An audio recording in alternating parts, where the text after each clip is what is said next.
I posted a video recently about the clothing that I want to make for this fall, things I want to sew and knit, and I pulled inspiration from my Pinterest board. This had photos from online retailers, fast fashion brands, slow fashion brands, big designers, runway, all that stuff. And in pulling that inspiration, I have been thinking a lot about the discourse around whether or not it's ethical to copy designers, to copy slow fashion brands, to produce exact copies of clothing that we admire. I think inspiration can be a bit of a fuzzy thing, and that's something that I wanted to talk about in this video. If you are new here, this is a space where I talk about making my own wardrobe, and then I also like to get into these little conversations every once in a while about the making community, crafting, and just having my thoughts out in the world, a little bit of a thought dump, so to say. And that is all to say that if you don't agree with me, that's totally cool. These are just my opinions and something that I think about a lot, but I love hearing what you think as well. So please feel free to leave any thoughts in the comments because I love to know what you think about all of this. So today, essentially what we're going to be doing is looking at whether or not it's ethical to make dupes. Is it okay to make heavily inspired clothing items? And is it okay to make copies of clothing that we love and that we want in our wardrobe, but for whatever reason we can't afford it? Maybe it's not in our budget, or maybe it's just we're not buying clothing, we make our own clothes. So let's get into that, starting with fast fashion brands. Fast fashion brands are notorious for copying small designers and for copying bigger fashion labels as well. They take trends from the runway, immediately reproduce them and pump them out. Shein is also really, really well known for stealing from independent designers, copying their designs immediately and then selling them for so much cheaper, which makes it really hard for those small designers to compete and to sell their work. I think that, if you find something online that you are inspired by and it's from a fast fashion brand, I think it's totally okay to try to find something to replicate it at home, find a pattern from an indie designer especially, or use an existing clothing item to make something similar to that clothing item that you've seen from the fast fashion brand. That said, an individual making their own clothes like you and me, it's so different. We are, there is a really big sewing community, but it is also, I think, like smaller potatoes in the grand scheme of making clothing that is a replica of a fast fashion brand, especially when you think about like the number of people who buy from them and the amount of clothing that they sell on a day-to-day basis. So fast fashion brands, okay by me, go ahead, copy to your heart's content. It's probably likely not an original design. And then moving on from fast fashion designers, I want to think about runway designers, luxury labels. This is where you get like Acne, luxury labels, even Gucci, Prada, Alexander Wang. My brain is blanking, but there's a whole array of very famous, very well-established luxury designers who most of us don't have the ability to buy from. And, I think that it is also important to remember that a lot of these brands are serving as sort of the template for trends in a lot of ways for the season. Miu Miu, for example, set the huge like mini skirt trend, or at least like solidified that like cargo mini skirt trend we saw in the summer. And so I think that it is really important to remember that these are sort of a bit of like a blueprint to look at, to take inspiration from. I think it's a fun challenge to try to create luxury pieces. And I think that, again, a small maker at home trying to replicate or trying to, create something from one of these brands is not going to do any harm to the brand itself. If anything, it sort of helps perpetuate the existing sort of like trend cycle, or it helps at least to continue the discourse on how to style runway items in different ways, how to make runway items more approachable for everyday people. And I think that that is totally cool. Getting inspiration from color, shape, or directly just finding something. I've looked at Gani and I've found items that I've wanted to make for myself. I've looked at Acne, same thing, Totem. There's a coat that I really want to make that I'm probably going to copy, to be honest. But I think that when you do stuff like that, it actually, people will say to you like, oh, where did you get that? And you can say you made it, but it's inspired by blank, or but I got the idea from Totem, or I got the idea from Acne. And then if people want the opportunity to go and buy it, then they can go and do that. So I think that, in my opinion, that is totally cool. And I think for a maker to try to make clothing inspired by runway designs is pretty awesome, and I'm always here for it. And this last little bit of the conversation is one that's really important to me and was the inspiration for this whole video, and that's whether or not it's ethical to make dupes, to make copies, or to be heavily inspired by slow fashion brands, sustainable brands, indie designers, everything kind of within that umbrella.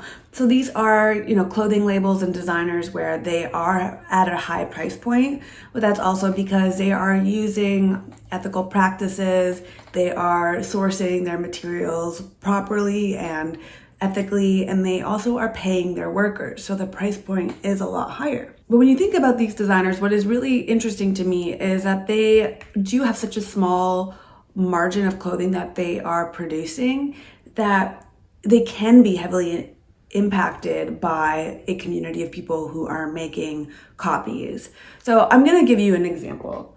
I'm going to show you this sweater. This is the Louise pullover. It's a pattern that I am knitting. I've knit this before, and I've been thinking about this conversation a lot, particularly within regards to this sweater, because if you have seen this sweater before, you may know that it is likely a pretty close copy of the Misha and Puff popcorn sweater. Misha and Puff are a slow fashion label. They source Peruvian wool ethically, and they also pay their garment workers really well, a living wage based on where they're from. And they are also hand knit by these women. So the way that I have this on circular needles here like this is how they are knit by these people. And it is priced at a really high price point. This is something that I can buy a $15 pattern, source the materials that I want that are within my budget, use needles that I already have, and make it myself. But then that said, I wonder if that is okay to do, because now you have a whole population of people who are also making this sweater, and it's been gaining a lot of popularity because of its similarity to the Misha and Puff sweater. And Misha and Puff does sell out quite frequently. I would say they are doing well. I don't know what their profit margins are like, but it does make me feel a little funny to be wearing something that is an exact copy, and is an exact copy of a slow fashion brand. Similarly, you may have seen this pair of jeans on my channel before, or you may have seen them on the internet. They are the Rudy Jude utility jeans. They have a double front knee patch with the contrast top stitching. I think they're so cool. And I've been making plans to make these exact pair of jeans. I've also almost bought these jeans numerous times, but number one, they are pretty expensive. And I live in Canada, so the shipping and conversion is pretty high.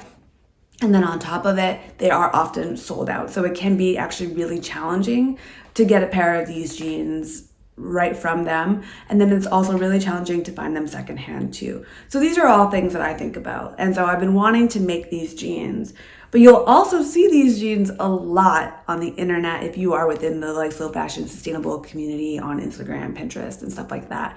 They are really popular. People love them, and people have realized that they can make them and have been making them, sharing tutorials.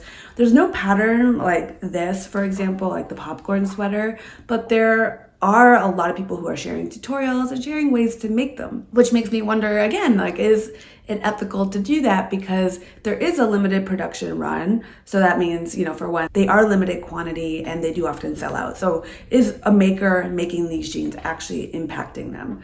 I don't know. But I do wonder, if it is okay to make such an obvious dupe, because I do want these jeans.